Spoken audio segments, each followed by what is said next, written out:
Okay, I guess we're ready to start, President Robinette, so thank you. Well, welcome to the workshop number 2 on the Cambria CSD Groundwater Management Plan. This is a continuation from the first workshop that we had on the 21st. If you've been following this closely on our district website, there is a new version of the plan based on the comments I'd received to date that's dated yesterday. And I'll talk a little bit about those revisions. I won't get into the detail right this second. So let me just go through the agenda. It is not advancing, Travis. So if you, I'll just give you a high sign on this. I think we'll probably have to do this manually. Thank you. Today's agenda is just to, again, go through introductions like we did last time, and I'll give a very abbreviated overview of the groundwater management plan this time around because we did go through in a little more detail at the last meeting. But feel free to ask questions if you have a particular need to have something explained in it. We'll review the updates that I've made to it, or that we've made to it since workshop number 1. I'll include a little more focusing on the recommendations section this time around, as well as touch on how you can participate and then take any questions you may have. I will remind that there's a November 12th special board meeting planned for the adoption of this plan based on the input we receive and the subsequent updates that may be made to it. So next slide, please. And just a brief overview of the draft groundwater management plan. There's 7 sections in it, not including the reference section and the appendices. It has a purpose and background section that provides quite a bit of overview information on where the district is. Is there a problem? Oh, here, thank you. On where the district is with its water planning and related issues with its water supply. We have a key section on groundwater management objectives, which I covered last time, so I won't go back into that. Section 3 is an interagency coordination and collaboration plan.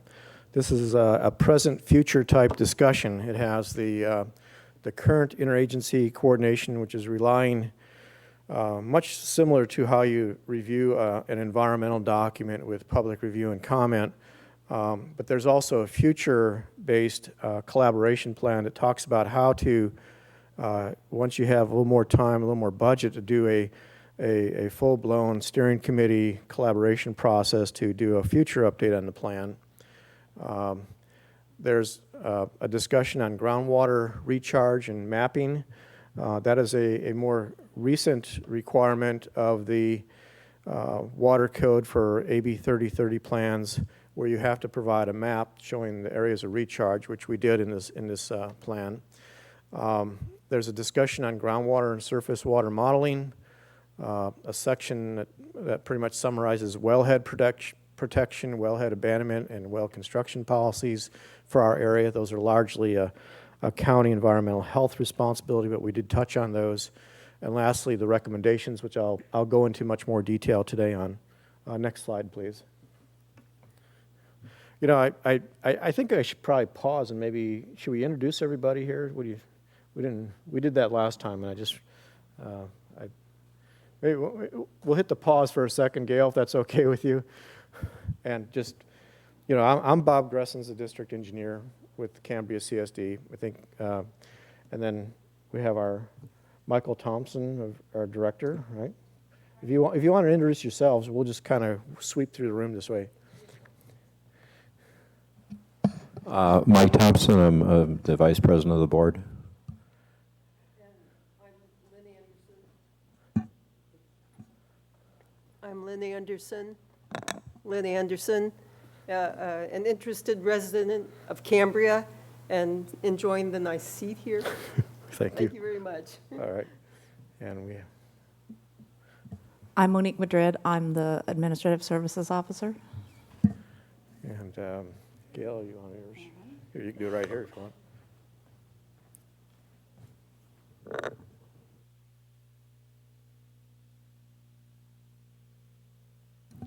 And Good afternoon. I'm Gail Robinette, the board president, and welcome everyone here today. And if you want to just speak up, Jan. Thank you. And we have them, Steve Provost, Cambrian, and the rest of people are watching right now, hopefully. Again, just to discuss the plan updates to date briefly. The most current plan is dated yesterday, October 28th. It includes a revision log, which is right after the cover sheet. We added call-outs to each page where a revision was made and hopefully make it easier for people to jump to that particular page and see what we changed. And then we'll continue with this procedure on any subsequent updates to the plan. Next slide. This just shows the revision log where it shows the revision number, the date, a brief description, and which page it occurs on. Next page, please. Here's an example on page 16 based on some of the input we got since workshop 1. Added 3 organizations to the list for suggested consideration for a steering committee. We added the Natural Resources Conservation Service. We had the California Cattlemen's Association and the Santa Rosa Creek Valley Groundwater Management Cooperative, which I learned about recently. I didn't know that cooperative was out there. So as people think in the future, if you want to be part of a steering committee as the district moves forward, again, that'll be an effort out a while. But please let me know, and we'll then seek out people that, if they have the time and they can send a representative, that would be great. Next slide.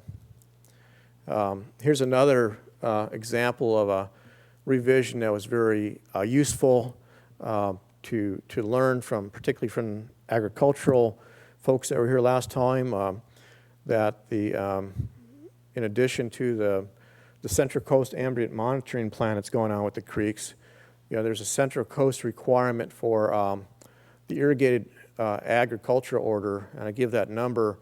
And I did research that after the meeting last time, and it's very involved as far as what each irrigated ag operation has to do for its monitoring. So I just included a simple reference to that. Don't let the brevity make you think it's easy. It's pretty complicated, actually, when I look through that. But I wanted to give that recognition. Another slide another change that you won't see on here, I did reorganize the listing of the monitoring wells per Jan's recommendation suggestion last time. I have them now going from the kind of the furthest upstream point down towards the lower down gradient point as best I could. There's a few of them that were kind of even, so I just made my best judgment call on those. So hopefully you'll see that in the update if you go to our website. And I do have a printout if you wanted to see the latest version too. Just ask me. Next slide, please.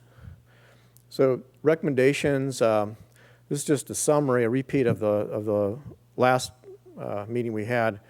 It's regularly review and overview to gauge the process in meeting the basin management objectives. Obviously, to see how successful you are in meeting those objectives. Foster the collaboration with basin stakeholders. It's an easy sentence to do, but it's probably more complicated. You got to recognize that everybody has a stake in this. Allow more time for future plan updates to incorporate the steering committee approach. Coordinate future plan updates following a 5-year cycle of updating the urban water management plan along with the watershed sanitary survey, which is a requirement on the district to do. So it makes sense to take the results of those updates and then work them into a groundwater management plan update. Then lastly, we have to do the financial planning and budgeting to allow for funding of the future updates and projects that support meeting the basin management objectives. And I'll get a little bit into that in the next few slides. So let's continue. I'll just summarize this because I know it's violating every PowerPoint rule in existence about having too many words on a slide. But essentially, it's saying that we should be looking at the water balance in particular, which was included as table 1-3 on page 7 of the draft report. And then, There's a more detailed recommendation that I added that you'll see in the next few slides here related to that based on some of the questions that were asked during workshop number 1. Again, right now the basins are considered a low priority by the state. The high priority basins on overdraft are required to comply with what they call the Sustainable Groundwater Management Act, which was passed in 2014. This particular groundwater management plan does not have to follow that because we're considered a low priority. So we're doing what's considered an AB 3030 plan in the field of groundwater management plans. It's not as extensive, nor does it have quite the teeth that the Sustainable Groundwater Management Plan Act. So it's a totally different process, and I just want to make that distinction. But if the basins were to go into some kind of overdraft mode in the future, that's something a district would want to consider, or if it's another agency that ends up forming a Sustainable Groundwater Management Act agency, they would certainly get into the details of that. That law allows different agencies to be the lead on that, and that decision would have to be made in the future as far as how that would be formed and how you would then do a plan to ensure sustainability of the groundwater management plans. We're not there right now, so we didn't go into that level. Next slide, please. Key recommendations that we talk about the most in Section 7 are the need for us to complete our regular coastal development permit for our emergency water supply project. That was the brackish water project off of San Simeon Creek Road. You may recall that was built on an emergency coastal development permit. Some of the conditions on that require that it only operate during a stage 3 drought emergency. We would like to get that completed as far as a regular coastal development permit so that we can take advantage of the benefits of that project to avoid a future stage 3 groundwater emergency, as well as some of the other, there's numerous benefits from that project, including improvements to groundwater quality by removing nutrients and salts from the groundwater basin. So we're going to continue to pursue that. We're working on the EIR to support that permitting process right now, and we're making some pretty good progress on that. So hopefully we'll get that out towards the end of the year, this year, for the public review process. The other thing we have brewing in the background that you don't hear a whole lot about is we still have an active project, although it's not active as I'm using that term loosely right now, with the Army Corps of Engineers for the long-term water supply. We have a federal Water Resource Development Act grant in place with them. That work kind of came to a halt because of a lack of funding, but we were going to have them look at particularly the brackish water supply that was identified in their early report to see if that could be further modified to consider, what was done for the emergency water supply project, and if so, what would that involve? But unfortunately, they ran out of funds, and that work is kind of at a standstill right now. But if that gets fired back up, they can complete the technical studies and then come up with a preferred alternative as part of their environmental impact statement.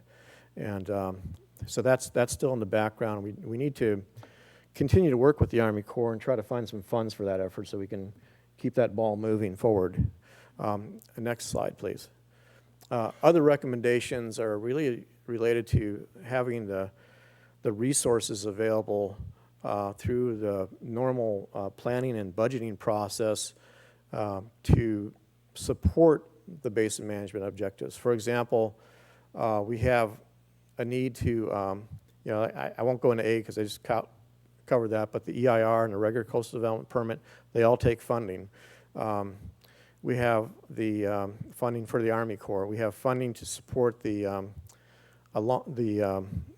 whatever the long-term supply alternative may be that the Army Corps comes up with in the future. We need to do improvements to our wastewater treatment plant. The wastewater treatment plant has actually become more of a renewable water resource for us as opposed to a wastewater disposal operation as a result of the emergency water supply project. So that's a real critical need that we have right now. We should continue to support the biological monitoring of the riparian habitat. We have what's known as an adaptive management plan in place, where we have biologists, checking the condition of the habitat around and downstream from the emergency water supply project to make sure we're not we're maintaining an adequate habitat and a positive environment for the species that are out there. There's data collection and laboratory water quality analysis that are routine that need to go along with this. We're looking into remote sensing on the creeks and monitoring wells as part of future planning. And updating the groundwater management plan in the future. It's going to take a resource to do this again and to really sink your teeth into it as far as doing a steering committee approach and some of the other recommendations we have here. The plan might identify future need for additional monitoring wells, and if so, you'd have to budget for those to go in. Lastly, we need to continue to fund the CCSD's water conservation program and means to reduce demand through the offsets. We have a pretty good program in place. There's some new technology that's coming out that offer even additional benefits than what we're doing right now. The plan makes mention of this Nexus e-water system that I've been tracking, and it was discussed at a home builders forum not too long ago that the county was putting on, or the Home Builders Association was. That was very interesting, how you can use treated gray water to help flush toilets internally in homes and so forth. So that technology is pretty exciting. It's still relatively new, but it offers more possibilities in conservation. Next slide, please. The last page of our recommendations, I updated item 5 and I renumbered the subsequent ones. Item 5 is a little more strongly worded that the future update should allow for the time and necessary resources to update the water budget that's included as Table 1-3 using current water use information, and then a technique or a procedure similar to the modeling effort that was used by the USGS in their 98 report. They had a model that was developed.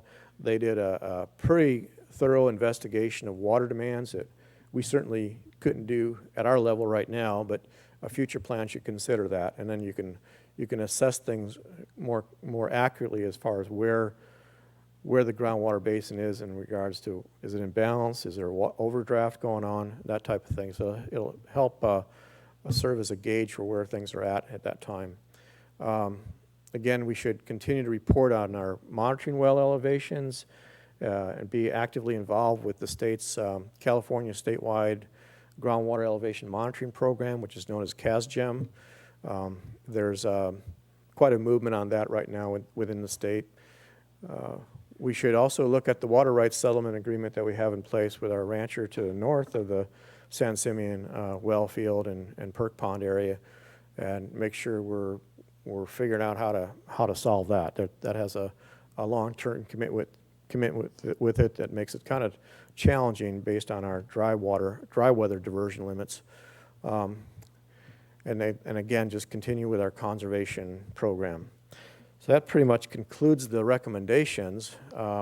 Next slide, please.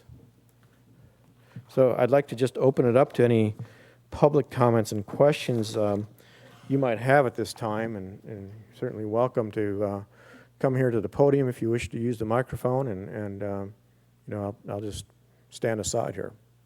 So thank you for being here today. Okay. Are there any questions or comments anyone wants to make?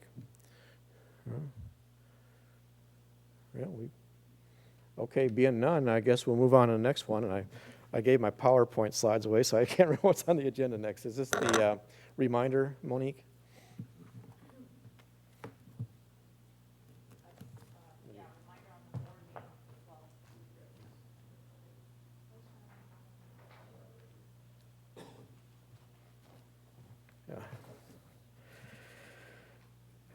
Oh, I also want to touch again on how to participate. You can send comments to me. It's in our posted materials on our website, but it's bgressons@cambriacsd.org. or else just calling our general number at 805-927-6223. If you wanted to be included on our notification list of future meetings, you can contact myself or Monique, our district clerk, and we'll make sure you get the emails that are going out on this. Again, I'd prefer to have any written comments ASAP. It takes a while to incorporate written comments into the report. And our next meeting is planned for November 12th, so that doesn't give me a whole lot of time to do updates, but we will. And we'll continue again with that process of updating our log sheet and putting the highlighted call-outs in the report and then posting the most current report on our website. So I do appreciate the comments we're getting. I think it makes the report that much better. And again, I appreciate people's time and energy spent in reading the report. I know it's pretty dry material to sit down and read something like that, but to take time and then respond back is terrific. And I feel like it makes it sort of like a supercomputer. You have that many more processors working, helping me along in producing this report. So with that said, and if there's no questions. I'll just say a couple of things too. I just want to thank the people that are here today.